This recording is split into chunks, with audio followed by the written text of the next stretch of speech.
और इसलिए लड़े हैं कि हमने समझ गया था कि ये हम सच्चाई के पक्ष में आए, हम गलत नहीं है, गलत वो है जो हमारे साथ में गलत कर रहा है। ये जो 18 साथी, ये जान जाइए, अंदर एसी घर में जो बैठा है, बड़े मकान में बैठा है, वो गलत है। हमारा घर झोपड़ा छोटा हो सकता है पर हम सच्चाई के साथ हैं। और ये जान जाइएगा तो लड़ने के लिए कभी दिल के अंदर में डर भय नहीं होगा। ये जान जाइएगा कि आखिर में इंसान तो इंसान ही है, कमाता है, हम कमाते हैं बोल के दुनिया चलता है। अगर सच्चाई के साथ हम खड़े रहेंगे, सामने पुलिस आ जाए, मैनेजमेंट आ जाए, आर्मी आ जाए, नहीं डरते। आखिर में दुनिया में जीत सच्चाई की होगी, आखिर में जीत मजदूर वर्ग की होने वाली है। यहाँ पे आपके सामने अंबुजा के साथी आए हुए हैं। नाम है इनका ठेका मजदूर, है ना? हमारा नाम क्या है? पर हम क्या करते हैं?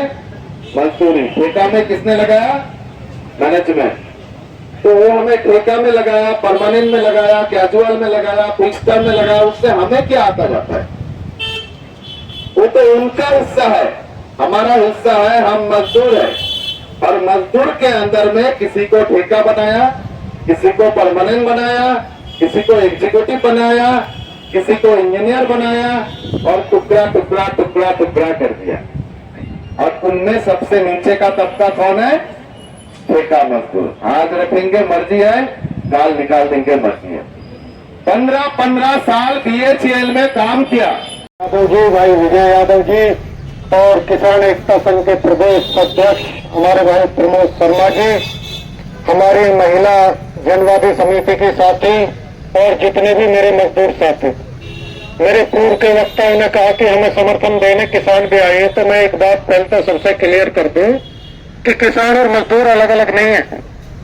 जिस किसान के बच्चे को नौकरी मिल जाती है, फैक्ट्री में जाके काम करता है, वो मजदूर कहला जाता है। जो खेती में काम करता है वो किसान हो गया। जो हमारे पुलिस के साथी भी खड़े हैं वो भी कहीं ना कहीं हिस्सा हमारा ही है। वो अलग बात है, वो कई बार हमारे काम ना करके पूंजीपतियों के काम करने लगे हैं। क्योंकि जो बच्चा थोड़ा सा मेहनत कर लेता है, पढ़ लिख के लेता है, उसे नौकरी प्राप्त हो जाती है, वो पुलिस फौज में ही भर्ती होते हैं किसान मजदूर के बच्चे। तो साथियों, सभी वक्ताओं ने, क्योंकि यह बड़ी पीड़ा का विषय है कि जब देश में चुनाव होता है तो बात केवल और केवल किसान मजदूर को होगी, महिलाओं की सुरक्षा की होगी, शिक्षा की होगी, चिकित्सा की होगी, रोजगार की होगी। लेकिन जब कार्य इसके हमेशा उलट होते हैं। जब लोग सत्ता में चले जाते हैं तो कार्य पूंजीपतियों के करने लगते हैं, उद्योगपतियों के करने लगते हैं, या कुछ विदेशी ताकतों के हाथ की कठपुतली बन जाते हैं। ये हम देख पा रहे हैं। वर्तमान में सरकार यही सब कार्य कर रही है। पुलिस वाले साथी भी खड़े हैं। अगर वो इन चीजों को LISU के साथी खड़े हो तो इन्हें अगर गंभीरता से लें।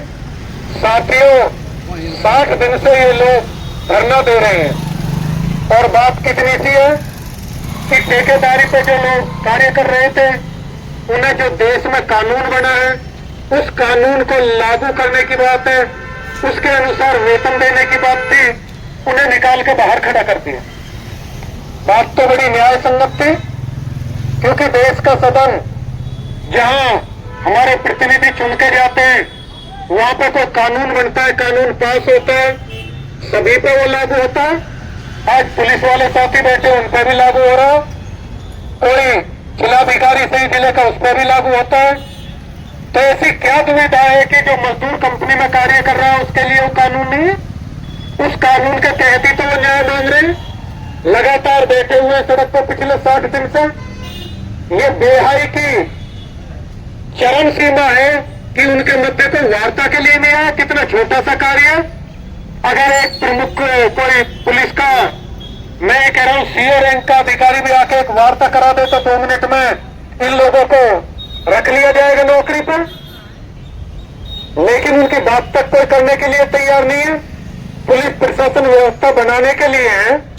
अगर मैं रिपोर्ट दर्ज कराता हूं, मुझे इस कंपनी में से निकाल दिया गया, मेरी बात क्यों नहीं सुनी जाती भाई? कंपनी वाले की क्या वोट की ज्यादा कीमत है जो हमारी वोट की कम कीमत है? ये सीधा सीधा जंगल राज है। जंगल राज हुआ करता था देश में लोकतंत्र से पहले।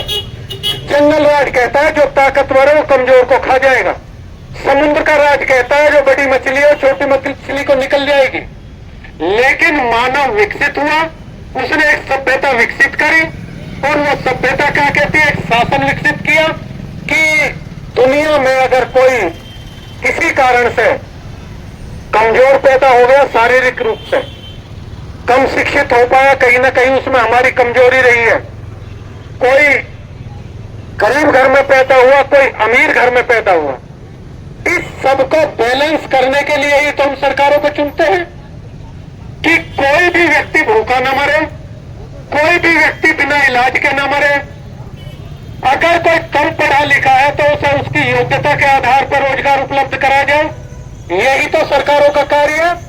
भारत देश का जो संविधान है वो कहता है कि हम एक जन कल्याणकारी राज्य हैं, और हम जो लोकतंत्र के तहत अपने मताधिकार का प्रयोग करके जो सरकार को चुनते हैं, उस सरकार का कार्य है कि वह एक जन कल्याणकारी राज्य की स्थापना करे। क्या इसी तरीका से जन कल्याणकारी राज्य बनेगा? साथियों, हकीकत तो यह है कि ये जो चीजों को राष्ट्रीयकृत से निजीकृत की तरफ ले जा रहे हैं, वहीं से सब ये समस्याएं पैदा हुई हैं। हमें समझना चाहिए कि हम वोट का कैसे अपनी का प्रयोग करें। ऐसी कम से कम सरकारों को उखाड़ने का हम कार्य करें जो दूसरे ही चीजों में लोगों को बरगलाकर वोट लेकर और दूसरे ही कार्य कर रही है। हमें हर सूरत में डट के उन चीजों का मुकाबला करना चाहिए जो चीजों को निजीकरण की तरफ ले जा रही है। एक शेर है, लगेगी आग तो आएंगे कई घर जद में, यहाँ पे सिर्फ मेरा ही मकान थोड़ी है। अभी आपने देखा जो हमारी फौज हुआ करती थी, उनकी नौकरियों को ये खा गए हैं। 4-4 साल की नौकरी, 3-3 साल की नौकरी। पुलिस वाले साथी बैठे हैं, हो सकते हो आपकी पीड़ा से, हालांकि मुझे लगता है उनकी संवेदना जरूर आपके साथ होती होंगी, वो अलग बात है, उनकी कुछ व्यवस्थाएं हो, कहीं ना कहीं हंटर इन पे भी चलना है। अभी पीछे देखा था तुमने 50-50, 60-60 साल की उम्र में नुक जो है फिजिकल टेस्ट पास करो। अरे भैया, अगर किसी का शारीरिक रूप से दुर्बल कोई हो गया है तो उसके जीवन की गारंटी सरकारी नौकरी में होती थी, उसके जीवन की गारंटी कंपनियों की नौकरी में होती थी। इसीलिए तो हम जो संघर्ष करते थे। अभी क्रिकेटर है रोहित शर्मा, मैं खुले तौर पे कह रहा हूँ, उस पर किसी ने टिप्पणी कर दी, शरीर के पे महिला थी, वो कौन थी मैं नाम भूल गया, उन्होंने कहा इनका शरीर भारी हो गया, क्रिकेट खेलने लायक नहीं। उस पर पूरे देश का मीडिया ऐसे उमड़ गया, उस पर जिरह होने लगी कि आप बॉडी शेमिंग की बात कैसे कर सकते हैं। मतलब एक क्रिकेटर को तो आप नहीं कर सकते, लेकिन बॉडी शेमिंग की ये बात होती है जब कोई 50 साल का मजदूर हो जाता है, अगर उसका शरीर भारी हो गया उसे निकाल के बाहर फेंक करते हैं। या हम जिस सेक्टर में बैठे हुए हैं, पूरे देश का मीडिया हो है यहाँ पे, इन्होंने कभी इस चीज पर भी चर्चा करी कि आप कैसे इन बातें कर सकते हो।